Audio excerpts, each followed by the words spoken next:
tu as cliqué sur cette vidéo, c'est probablement que le titre t'a parlé. Donc bienvenue. Bienvenue ici. Ça va être vraiment la vidéo la plus importante de ma chaîne parce qu'elle parle de... Je vais te parler de mon histoire et de tout ce que j'ai compris par rapport justement aux pensées intrusives, au TOC et aux phobie d'impulsion qui m'ont, on va dire, un petit peu ruiné la vie pendant une longue période parce que notamment je ne savais pas ce que c'était et parce que je me suis identifiée à tout ça en pensant que les pensées que j'avais, donc j'avais beaucoup de pensées intrusives, je pensais que c'était moi. Et ça, c'était, c'est la plus grosse erreur. Mais on en reparlera dans la suite de la vidéo. Donc, je me présente. Donc, moi, c'est Maë. Je suis explorateur de la vie. Explorateur de la vie en conscience. J'accompagne les humains à oser être eux-mêmes, à prendre leur place et à créer une vie vraiment à la hauteur de tes aspirations profondes. Donc, dans cette vidéo, je vais retracer un petit peu mon parcours pour que tu comprennes. Et c'est pas évident en vrai, ça fait 2-3 jours que je vais faire cette vidéo pour parler de tout ça, parce que c'est ressorti en fait dans ma vie récemment. Donc tout a commencé. Tout a commencé quand j'avais 7 ans à peu près. Donc à l'âge de 7 ans, j'ai commencé à mettre en place des rituels de pensée. Avant de m'endormir notamment, j'avais besoin de dire à mes parents certaines phrases. Alors, tu peux te dire, ouais, c'est mignon. Donc, c'est mignon un enfant qui fait ah, il est mignon, il a son petit rituel du soir, c'est tout mignon. Et en fait, c'est subtil, hein, je pense, à reconnaître chez un enfant. Mais du coup, moi, ça se manifestait, donc il fallait que je répète des phrases à mes parents. Et en fait, quand je répétais ces phrases-là avant de dormir, je les répétais plusieurs fois. Je les répétais plusieurs fois. Et je me disais, donc j'étais pris dans le mécanisme en fait du TOC, du coup, de est-ce que j'ai bien dit cette chose-là. Donc je la répétais plusieurs fois avant d'aller dormir. Donc là déjà, en fait, j'avais déjà un TOC qui s'est mis en place très tôt. Donc je te parlerai aussi d'un événement, là récemment j'ai mis en lumière aussi, parce qu'on peut vivre des événements traumatiques, on peut dire, ou qui vont déclencher en fait des TOC. Donc je continue à vivre, on va dire, sauf que les pensées que j'avais quand j'étais enfant, ça s'est accentué. Donc j'avais des pensées intrusives. Euh, je crois que c'était notamment par rapport à la mort. Par rapport à la mort. Et ah oui, j'avais des insultes aussi. J'avais des insultes, ça se manifestait beaucoup comme ça, des insultes dans ma tête en fait, des personnes que j'aimais. Et je me disais, c'est bizarre, pourquoi j'ai des insultes qui arrivent comme ça dans ma tête. Et donc, je me disais, il y a un problème en fait, il y a un problème là-dedans, quoi, je me disais. Donc, vers l'âge de 11 ans, j'en ai parlé à un adulte de confiance et en fait, cet adulte l'a pris personnellement et du coup, par manque de connaissance aussi de cette chose-là, j'ai pas été reçue comme rassurée, etc. Et donc, je me suis dit, oula, en fait, ouais, t'as un problème, il faut mieux que tu le gardes pour toi, en fait, tout simplement. Donc voilà, ça se manifestait seulement par moment. Donc voilà, finalement, tu vis. Il y a des périodes où ça ne manifestait pas, donc je continue à vivre. Et puis, boum, ça revenait d'un coup. Et là, c'était un vrai boomerang parce qu'en fait, tu vis une dualité intérieure finalement entre toi qui tu es et cette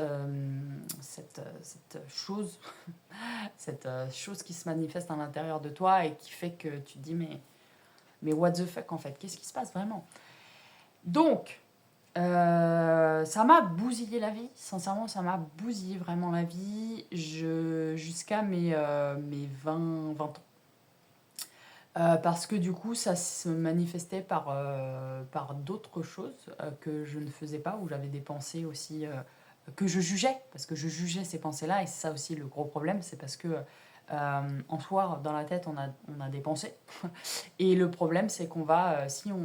Donc par exemple, tu te dis, bah, donc moi, mes tocs, donc après je te parlerai des tocs plus récents que j'ai eus, mais qui sont apparus bien après que dans mon enfance, ceux-là, je les avais pas. Ceux dont je te parlerai après, qui sont apparus bien après. Donc oui, le problème, c'est en fait de s'accrocher à cette pensée-là et de se dire, donc par exemple, tu as une phobie d'impulsion. Donc les phobies d'impulsion, ça peut être, tu te vois en train de tuer la personne que t'aimes, par exemple. Euh, donc prendre un couteau et littéralement la planter. Et donc ça, c'est une phobie d'impulsion. Tu te vois jeter, moi ça m'arrive aussi, hein. Ça m'arrive encore, mais j'y prête pas attention. Mais par exemple, ça peut être mettre fin à ses jours. Et tu as des phobies comme ça de te voir mettre fin à tes jours. Donc de sauter dans le vide, de passer sous les rails du métro, etc. Donc moi, ça m'arrive, ça peut m'arriver, mais maintenant, voilà, je n'y prête plus attention. En tout cas, à ce type de pensée-là, auquel je ne réponds pas. Donc, tout ça pour te dire quoi? Oui, donc en fait, le problème, c'est que donc, je me disais, bah, si tu juges une pensée comme étant une pensée négative, pas bien, horrible, tout ce que tu veux, à travers un prisme, parce qu'en fait, c'est aussi relié à ce qu'on a mis dans c'est bien, c'est pas bien. Donc c'est bien et c'est pas bien de penser comme ça. Donc tu vas te dire, bah oui, forcément, je me vois en train d'insulter quelqu'un dans ma tête ou de... Voilà, peu importe les pensées intrusives que tu as, et ben en fait, tu vas juger cette pensée-là comme étant négative, t'y accrocher et te dire, ah mais attends, tu devrais pas penser comme ça. Toi, tu devrais penser le mental qui vient te dire, tu devrais penser comme ça va pas ou quoi d'avoir des pensées négatives, des pensées horribles, machin, machin, machin, machin. Donc, vu qu'on s'accroche à cette pensée, on pense que bah, ça fait partie de nous, vu que c'est là, c'est en nous. Donc ça, donc c'est ce qui m'a causé problème pendant toutes ces années, parce que je pensais qu'en fait, j'étais la personne, enfin voilà, que ça faisait partie de moi, donc finalement que je n'étais pas une bonne personne. Enfin, moi, je me disais, bah si, dans ma vie, je suis quelqu'un de bien, mais je voyais bien qu'il y avait ces pensées, donc je me disais, bah forcément, il y a une dualité qui se crée intérieure, et c'est ça le plus dur à vivre, c'est qu'il y a un combat permanent entre nous et nous-mêmes. Donc, j'en ai reparlé à une amie une fois. Je me suis dit, tiens, cette amie, elle est tellement ouverte, tellement compréhensive et dans le non-jugement que, en fait, je vais tenter de lui parler de ça pour voir si peut-être elle aussi a un moment, etc. Alors, j'avais été plutôt bien reçue, mais je ne me suis pas non plus étalée sur le fond. Voilà, c'était vraiment... j'ai été en surface. Après, ça ne m'avait pas spécialement rassurée parce que je voyais que ça continuait de perdurer en moi. Donc, je me disais, bon, bah moi je comprends pas, c'est toujours là, même en parler un petit peu, ça me soulage pas vraiment. Donc, voilà. Donc jusqu'à temps que ça a fait en partie, ça a contribué au fait que je fasse une dépression, donc à l'âge de 19 ans, et que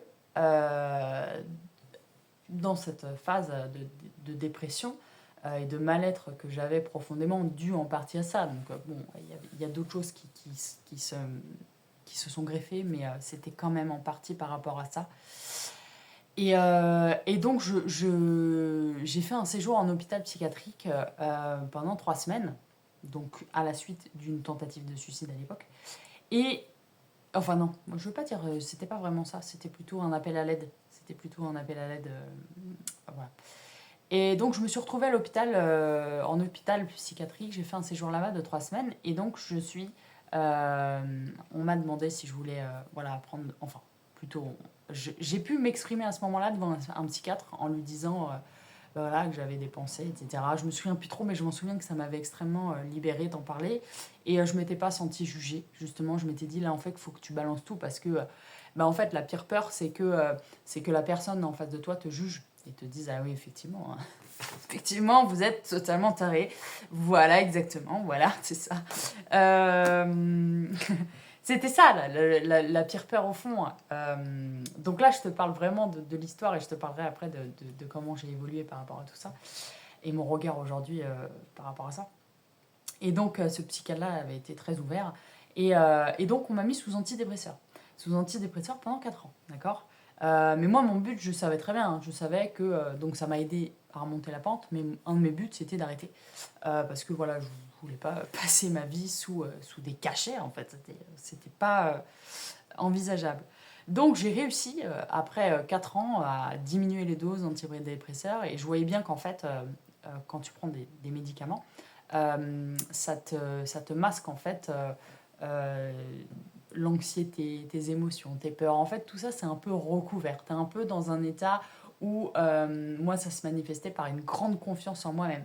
Et je me voyais bien, je me disais, mais j'ai tellement confiance en moi que je fais tout ce qui me faisait peur avant, je le fais, tu vois.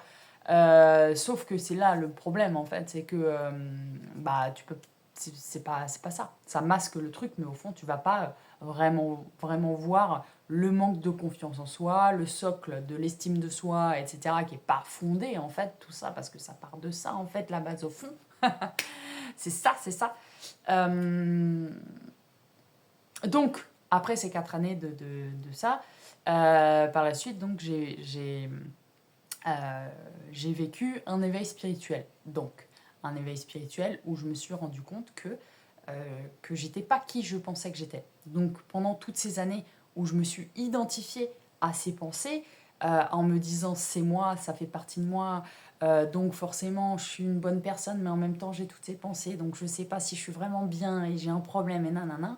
Toute cette identité que je m'étais construite par rapport à ça, bah, ça s'est effondré. Parce qu'un éveil spirituel, c'est tu reconnectes à ta vraie nature, en fait, à qui tu es vraiment au fond.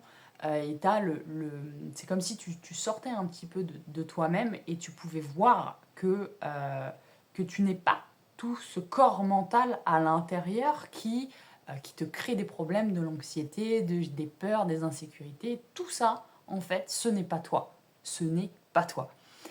Donc il y a un état aussi, hein, l'éveil spirituel, ça englobe surtout l'état d'amour de qui on est au fond. Et donc dans cet état d'amour que j'ai vécu pendant, ça a duré à peu près une semaine, où j'étais connectée au tout, où voilà, je n'étais... voilà, je me sentais en unification avec tout. Voilà, pour résumer, bon, l'éveil spirituel, j'en ferai peut-être une autre vidéo. Voilà, vraiment à part entière, si ça t'intéresse aussi, tu peux me le mettre en commentaire. Et donc voilà, dans cette phase d'éveil spirituel, j'ai compris que voilà, waouh, waouh, non, j'ai eu le waouh, mais en fait, je ne suis pas tout ça. Je ne suis pas toute cette identité que je me suis créée. Et donc, waouh, qu'est-ce que ça m'a soulagée de me dire que j'étais pas mes pensées. Donc là, t'as le truc de c'est pas toi en fait. Et effectivement, une pensée, c'est juste une pensée et ça te représente pas vraiment. Euh, donc, par la suite de ça, je me suis dit, ouais, cool, trop bien, on va cheminer en conscience. Donc, bah, j'ai continué mon chemin d'humain, sauf que bah, l'anxiété s'est quand même manifestée par la suite. Enfin voilà, j'ai toujours, on va dire, eu des tendances anxieuses. Voilà, à réfléchir, à analyser, etc. Bref, de l'anxiété, quoi. Et donc, bah, par la suite, enfin, voilà, j'ai continué de vivre ma vie, on va dire, jusqu'à temps de découvrir de nouveaux tocs, en fait, par la suite. Et je me suis dit, oh, c'est bon, on passe, on passe, on passe. Et j'avais bien compris qu'en fait, je répondais. Donc, un TOC, c'est quand tu réponds à une pensée. Donc, par exemple, moi, ça se manifeste par je vais partir de chez moi et je vais me dire est-ce que tu as bien fermé la maison? La question. Alors que je viens juste de fermer la porte à clé. Mais en fait, ce qui est déclenché par rapport au fait de fermer la porte à clé, de me dire est-ce que tu as bien fermé, c'est le fait de me dire s'il se passe quelque chose, c'est-à-dire si la maison prend feu, c'est toi qui seras responsable en fait. Donc, donc la blessure au fond elle est là parce qu'on va parler de blessure et d'insécurité parce qu'au fond c'est ça. C'est effectivement si tu pars et que la maison brûle, et ben ça sera ta faute. Et le fait de m'imaginer que ça serait de ma faute, c'est insurmontable. Genre c'est comme si c'était que j'allais mourir parce que c'était de ma faute. Et donc à l'idée de me dire euh, ça va être de ta faute. Tu vois, vraiment, donc la blessure, c'est vraiment ça, hein, c'est toi le responsable. Et bah ça c'est inimaginable pour moi, et donc je vais vérifier 40 fois si la porte est fermée. Pareil, ça peut être des peurs aussi qui sont liées au fait de se sentir en insécurité le soir, la nuit par exemple. Donc de vérifier par exemple si je suis dans un endroit seul, de vérifier 40 fois si toute la maison est bien fermée parce que j'aurais peur qu'il y ait des voleurs qui rentrent dans la maison la nuit ou des peurs voilà, de se faire cambrioler, de se faire agresser la nuit aussi et d'être une victime de tout ce qui se passe finalement et de me dire bah, en fait voilà c'est de ta faute si t'as pas vérifié que c'était bien fermé, etc. Enfin, bon, bref, c'est totalement irrationnel parce que quelqu'un qui a envie d'entrer chez toi il rentrera dans tous les cas, tu vois. Dans tous les cas, la vérité. Et bref, en fait je me suis dit mais tu continues malgré le fait que voilà j'ai cheminé, j'ai compris qu'on n'était pas nos peurs, que c'était le mental, l'ego, hein, bah, c'est pas parce que tu vis un éveil spirituel et que tu comprends qui t'es au fond, bah, en fait, faut prendre en charge ton humain là actuellement, tu vois. Et ça, c'est super important. Donc, c'est ça que j'ai compris récemment, où la vie m'a mis en lumière justement ça. C'est revenu un peu en boomerang dans ma vie. Je t'en parlerai après. Et donc, du coup, ce qui s'est passé, donc j'avais des tocs de temps en temps, mais je me disais, bon, c'est bon, hein. Moi, je chemine sur mon parcours de guérison, tout va bien, on voit le positif, on avance et nanana. Et en fait, au bout d'un moment, là, donc la vie récemment m'a mis dans cette phase où je me suis retrouvée face à ces insécurités-là, d'avoir peur de moi-même, comme si je me remettais dans la peau de réidentification de « Ouh là là, mais pourquoi j'ai des pensées? J'arrive plus à gérer mes pensées, j'ai des pensées, des trucs qui sont apparus que j'avais pas avant. » Alors, dans les talks, tu as tout plein de sujets. Moi, j'ai frôlé tous les sujets. Je pense que j'ai... Alors, par exemple, tu as le talk de la propreté, donc de vérifier si... ou si t'as pas des... Comment on appelle? De vérifier donc si tu vas te laver les mains, tu vas dire ah non mais attends je viens de retoucher un truc, je vais me relaver les mains, tu vois, alors que tu viens de te laver les mains, tu vois, ça peut être des trucs comme ça. Moi je l'ai vu se jouer en moi ce truc là, mais j'ai pas du tout répondu au toc de propreté. Ça peut m'arriver si ça peut arriver si je prends un papier dans la rue et que je me dis oula, on va pas trop le toucher parce qu'il y aurait peut-être des bactéries dessus qui pourraient être contaminées sur un truc et machin. Et en fait tout ça peut être voilà des tocs de propreté. Donc moi je l'ai pas je l'ai pas celui-là. Je sais que voilà, je suis assez clean dans mon quotidien, mais je vais pas 40 fois nettoyer la table et revérifier si la table est bien nettoyée 40 fois, tu vois. C'est pas du tout, moi, ça ne m'a pas touché dans ce sens-là. T'en as plein. Donc, t'as le toc de la propreté, t'as aussi le toc religieux. Et moi, et justement, c'est celui qui est apparu un peu récemment. Et sur lequel, bah forcément, vu que voilà, la spiritualité, c'est hyper important dans ma vie, ça fait partie de mon quotidien, de ma vie, et ben justement, mes peurs, mon mental, voilà, les phobies d'impulsion, etc., ça a commencé à s'axer là-dessus. Et c'est ça qui est ressorti, parce que voilà, je sais que la pensée est créatrice, par exemple, donc la partie de moi qui a peur va jouer là-dessus, sur le fait de dire, tiens, t'as peur du bas astral? Et ben, on va appeler le bas astral. Non, mais là, je rigole, mais franchement, quand je vivais cette phase-là, parce que c'est des pensées finalement qui sont incontrôlables. Mais donc, la source de ça, c'est ça qu'il faut aller comprendre, c'est qu'il y a une insécurité. Il y a une insécurité d'une partie de toi voilà, qui a souffert et qui a besoin d'amour, qui a besoin d'être rassurée, qui a besoin de toi, en fait. Et donc moi, je m'étais déjà axée sur ces parties de moi qui ont besoin de moi. Enfin voilà, c'est un travail constant finalement de toi-même à toi-même quand tu avances. Mais voilà, il y a peut-être besoin parfois d'aller plus en profondeur, comprendre aussi peut-être hein, la racine. Donc moi, je me suis dit, bon, bah, on va aller peut-être déjouer cette racine de se sentir responsable de tout. En fait, d'avoir trop à porter sur les épaules. D'ailleurs, j'ai souvent des tensions dans les épaules. Voilà, ça peut expliquer aussi tout ça. De porter tout en fait sur soi-même alors que relax, vis la vie comme elle se présente, bro. Non, mais il y a tu peux dire ça. Moi, je veux dire, je me sens bien dans ma vie. Et c'est là que je me suis dit, mais attends, tout ce travail que je fais depuis 7 ans, donc après, justement, ça, c'est mon éveil spirituel, je me suis dit, mais attends, pourquoi là, ça revient en boomerang dans ma vie? Et je me suis dit, la vie, là, te met en lumière. Donc, pour moi, tout ça, je le relie aussi dans l'aspect des ombres. Des ombres dans l'aspect yin et yang, dans l'aspect ombre et lumière, dans l'aspect on n'est pas que lumière. Et voilà, effectivement, aussi, il y a aussi bah, des choses en nous que parfois on n'a pas envie de voir. mais pourtant, bah voilà, qui font partie de l'équilibre intrinsèque d'aussi être en harmonie avec soi, d'abord, avant tout. Et donc, tu vois, par rapport aux pensées intrusives, je me disais, mais donc quand j'ai vécu cette phase-là d'insécurité énorme où j'arrivais même pas à dormir, il fallait que je mette la lumière pour dormir, etc. Enfin, vraiment des trucs too much. Je me suis dit, parce que voilà, par rapport à l'invisible et tout ça, et je me suis dit, mais va m'arriver quelque chose si bah, j'ai des pensées incontrôlables, que mon mental appelle des entités, ce genre de trucs. Et donc, vu que ça se passait, et que moi, voilà, je sais que la pensée est créatrice, et en même temps, je voyais tout ça se jouer en moi, j'avais, comme si j'avais plus de contrôle, et je me retrouvais de toute cette partie-là, de mes 7 à 20 ans, où je me suis dit, mais punaise, ça me touche en fait là, tu vois, parce que je me suis dit de cette dualité, de cette souffrance, parce que c'est une vraie souffrance. C'est pour ça, moi, je me dis, de mes 7 à 20 ans, c'est comme si j'avais pas vraiment vécu en fait. J'avais pas vraiment vécu tellement j'étais pris en fait dans cette vie que j'avais, que ces filtres-là et cette dualité intérieure qui est invivable, qui est littéralement invivable.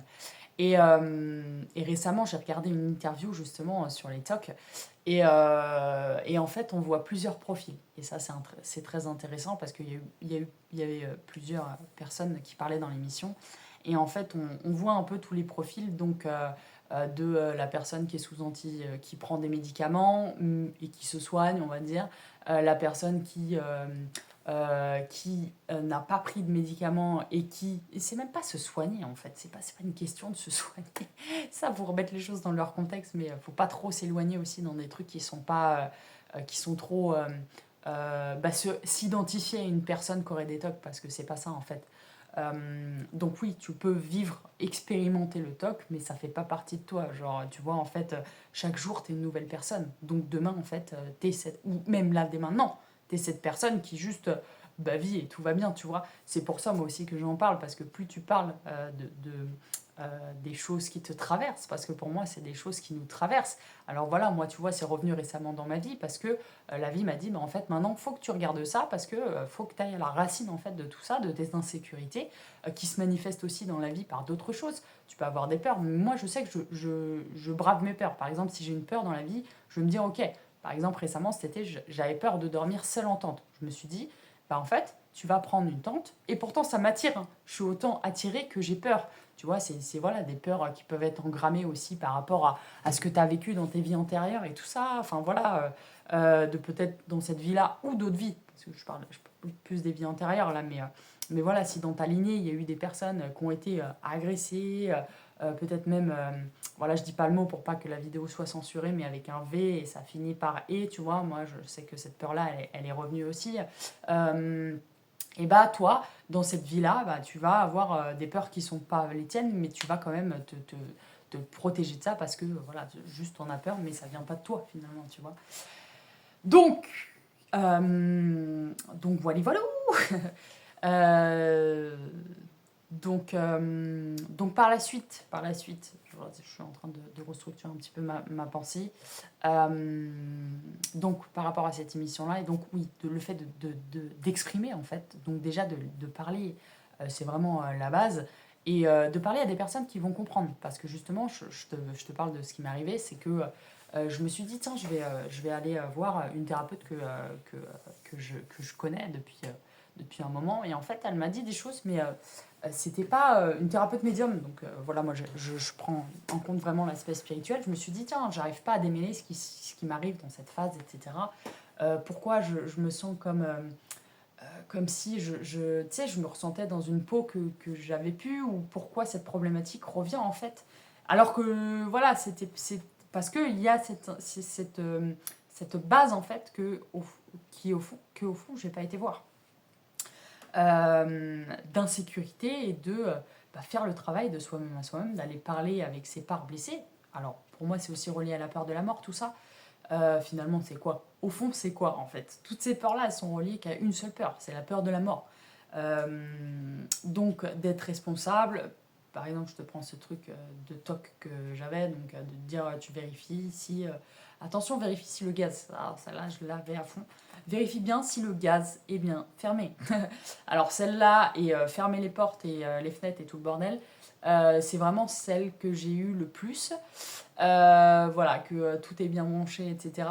Mais bref, en fait, donc c'est toujours répondre à des pensées mentales. Et pourtant, je le savais, vu que je savais que c'est un mécanisme mental de protection.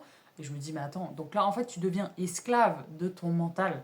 Mais pourquoi, du coup? Parce qu'il y a une peur, au fond, qui n'est pas traitée. Il y a une part blessée qui n'est pas vue, qui n'est pas reconnue, qui a besoin de toi. C'est ça, en fait, le fond, tu vois. Puis il y a aussi, du coup, forcément, ça peut engendrer la peur de devenir fou, en fait. Moi, je me suis vue plusieurs fois frôler cette ligne où je me suis dit, mais en fait, je vais péter un câble. Je vais péter un câble parce qu'il se passe tellement de choses dans la tête, en fait, que tu te dis, mais je vais pas arriver à gérer tout ça. Donc, ce qui peut se passer aussi, et je t'invite, toi qui m'écoutes, à faire ça, c'est que moi, pendant de mes 7 à mes 20 ans, hein, j'avais un gros manque d'ancrage sur Terre. Donc forcément, quand tu es plus dans le ciel, voilà, connecté à l'autre côté, on va dire, aux énergies, tu peux être, voilà, moi, on pouvait me dire que j'étais dans la Lune, parce qu'effectivement, tu pars très loin et tu pas les pieds sur Terre, et bah, tout ça, ça peut engendrer aussi le fait d'être trop connecté, et donc des désagréments, on va dire, dans l'aspect mental et psyché. Donc après mon éveil spirituel, je me suis dit, voilà, la première chose que tu dois faire ici, mon coco, en fait, c'est t'ancrer sur Terre. Ça veut dire, voilà, te connecter à la Terre. Déjà, ça peut être marcher pieds nus, ça peut être, voilà, te connecter à, tu vois, là, juste ce qu'il y a, toucher, vivre on va dire, vivre concrètement ce qu'il y a sur Terre, tu vois, à travers l'aspect matérialité. Donc voilà, quand on est dans l'aspect méditation, alors la méditation, ça m'a beaucoup aidé à apaiser mon mental parce que j'ai beaucoup médité à une époque. Et,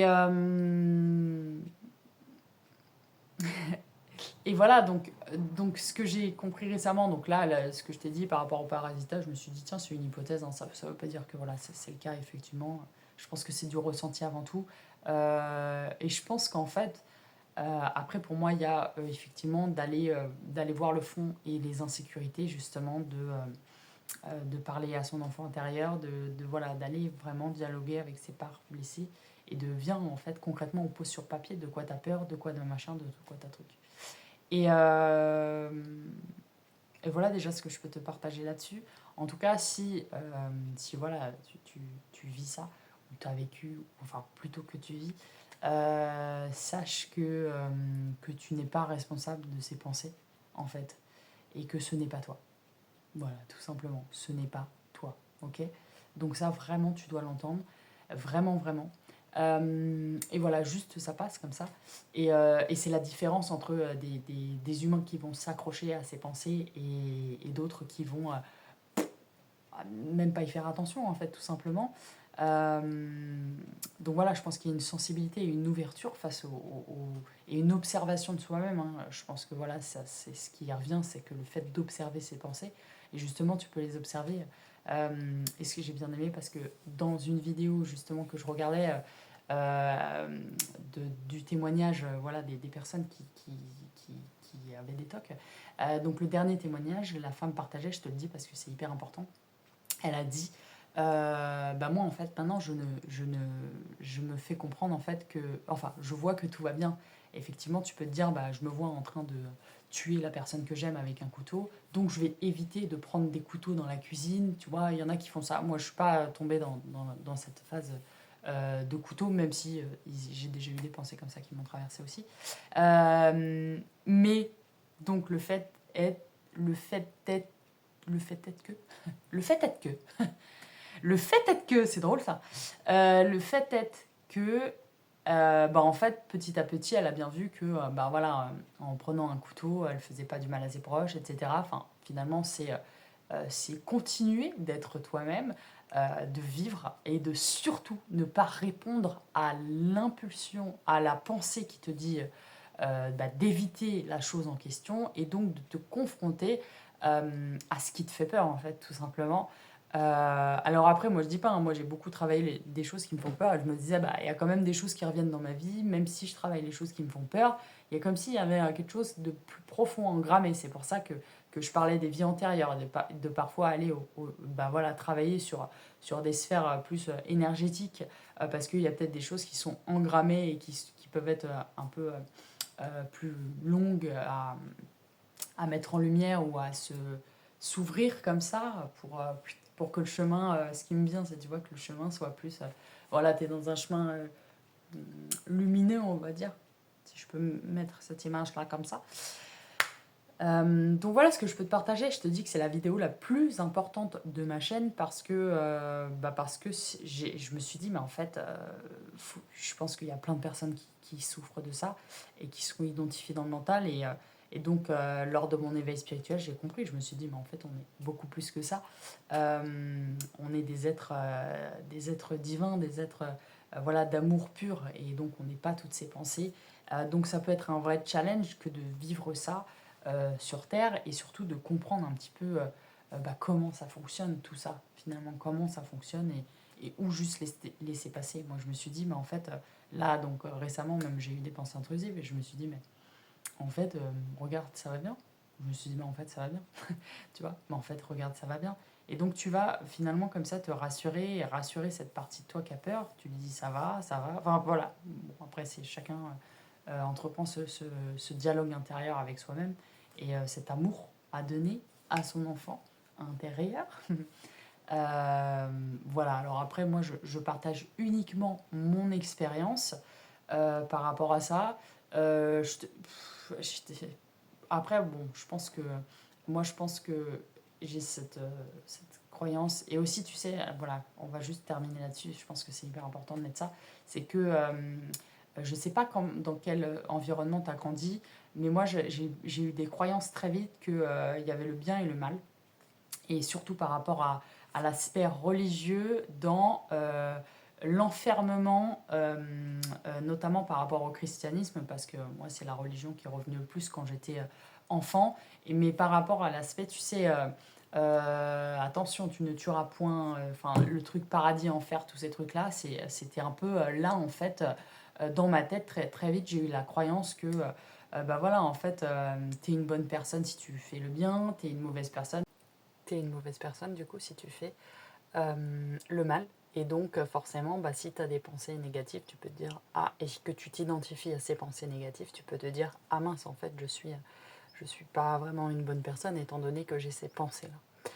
Donc ce n'est pas le cas, bien évidemment. Tout ça, c'est ce que j'ai compris récemment avec moi-même, c'est que je me suis dit, tu as à retraverser tout ça pour finalement comprendre de toi-même à toi-même euh, euh, vraiment plus profondément que tout ça, c'est pas toi.